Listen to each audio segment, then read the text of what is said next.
School life, এখন এই কথাটা শুনলে আগে দীর্ঘশ্বাস ফেলি। একটা সময় ছিল স্কুলে না যাওয়ার জন্য কত বাহানা ধরতাম। ক্লাস 8-9-এ ওঠার পরে এমনটা ভাবতে লাগলাম, এই ভালো সময়টা যাতে সারা জীবন থাকে। স্কুল থেকে যখন একসাথে বাসায় ফিরতাম, শেষ হয়ে যাইতো রাস্তা, কিন্তু গল্প শেষ হইতো না। দুপুরে টিফিন টাইমে আড্ডা, প্রতিদিন সকালে সেই নিয়মিত বন্ধুদের ডাক, স্যার ম্যামের হাতে কারণে অকারণে বোকা খাওয়া, ইচ্ছে করে শয়তানি করা হয়নি বলে ক্লাস থাকি দেওয়া, স্কুল শেষে ঘুরতে যাওয়ার প্ল্যান করা, বেঞ্চের উপরে কলম রেখে বন্ধুদের বিরক্ত করা, ইচ্ছে করে মেয়েদের দিকে উকি ঝুঁকি মারা, হাতের ঘড়িতে বারবার সময় দেখা, ক্লাসের সেই ঘন্টাটার অপেক্ষা করা, জীবনের প্রথম কাউকে ভালো লাগা না বুঝেই অসম্ভবকে সম্ভব করার চেষ্টা করা, নিজের টিফিন রেখে বন্ধুর টিফিন খেয়ে ফেলা, পরীক্ষাতে দেখাইতে পারি একটাই শর্ত, বাইরে গিয়ে আমাকে কিছু খাওয়াইতে হবে। এগুলো বলা কথা, স্মৃতিময়ের সময়টা কোথায় হারিয়ে গেল? কোথায় হারিয়ে গেল আমার সেই প্রাণপ্রিয় বন্ধুগুলো? কোথায় হারিয়ে গেল সেই 6-7 ঘন্টা একসাথে বসে আড্ডা দেওয়ার সময়টা? এখন কেউ ঘর সংসার সামলাইতে ব্যস্ত, কেউ নিজে প্রতিষ্ঠিত হওয়ার লক্ষ্যে ব্যস্ত, কারো উপরে ফ্যামিলির দায়িত্ব পড়ে গেছে, কেউ নিজেই ফ্যামিলির দায়িত্ব কাঁধে তুলে নিয়েছে, কেউ পরিবার চালাচ্ছে, কেউ পরিবার চালানোর জন্য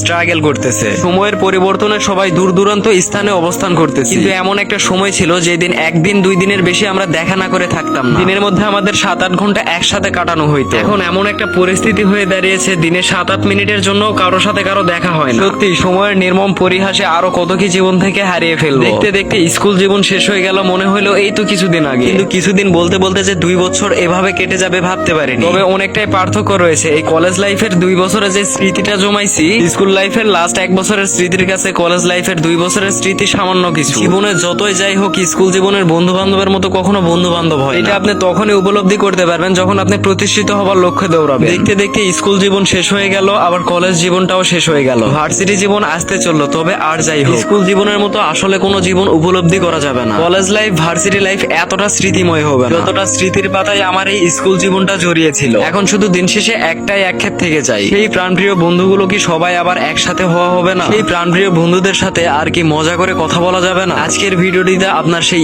স্কুল জীবনের বন্ধুদেরকে মেনশন করো। বর্তমানে ফেসবুকের হাই হ্যালোর দুনিয়া থেকে বেরিয়ে এসে নিজের ব্যস্ত সময়কে স্যাক্রিফাইস করে আবার সেই স্কুল জীবনের বন্ধুদের সাথে একদিনে 1 ঘন্টার জন্য হইলেও বসে এই স্মৃতিময় স্কুল জীবনে ফিরে যেতে চাই, আর সেই স্মৃতিটা ধরে রাখতে চাই সারা জীবন। হোয়াটএভার গাইস, যাই হোক, স্কুল জীবনের বন্ধুদেরকে মেনশন করতে ভুলবেন না। আর আমার দিক থেকে আমার স্কুল জীবনের বন্ধুদের লাভ ইউ অল। আর আমি পার্সোনালি আমার বেস্ট ফ্রেন্ড সুবর্ণার উদ্দেশ্যে বলতে চাই, তোর ঋণ আমি কোনোদিন শোধ করতে পারবো না। বিকজ অহংকার আর হিংসার সুযোগ থাকা সত্ত্বেও তুই আমার উপরে কোনো সময় অহংকার আর হিংসা করিসনি, বরঞ্চ তুই আমার ভালোই চেয়েছিস সব সময়। দোয়া করি তোর সামনের দিনগুলো অনেক অনেক ভালো কাটুক। যাই হোক, সবাই ভালো থাকবেন, সুস্থ থাকবেন। আল্লাহ হাফেজ। দেখা হচ্ছে নেক্সট কোনো ভিডিওতে।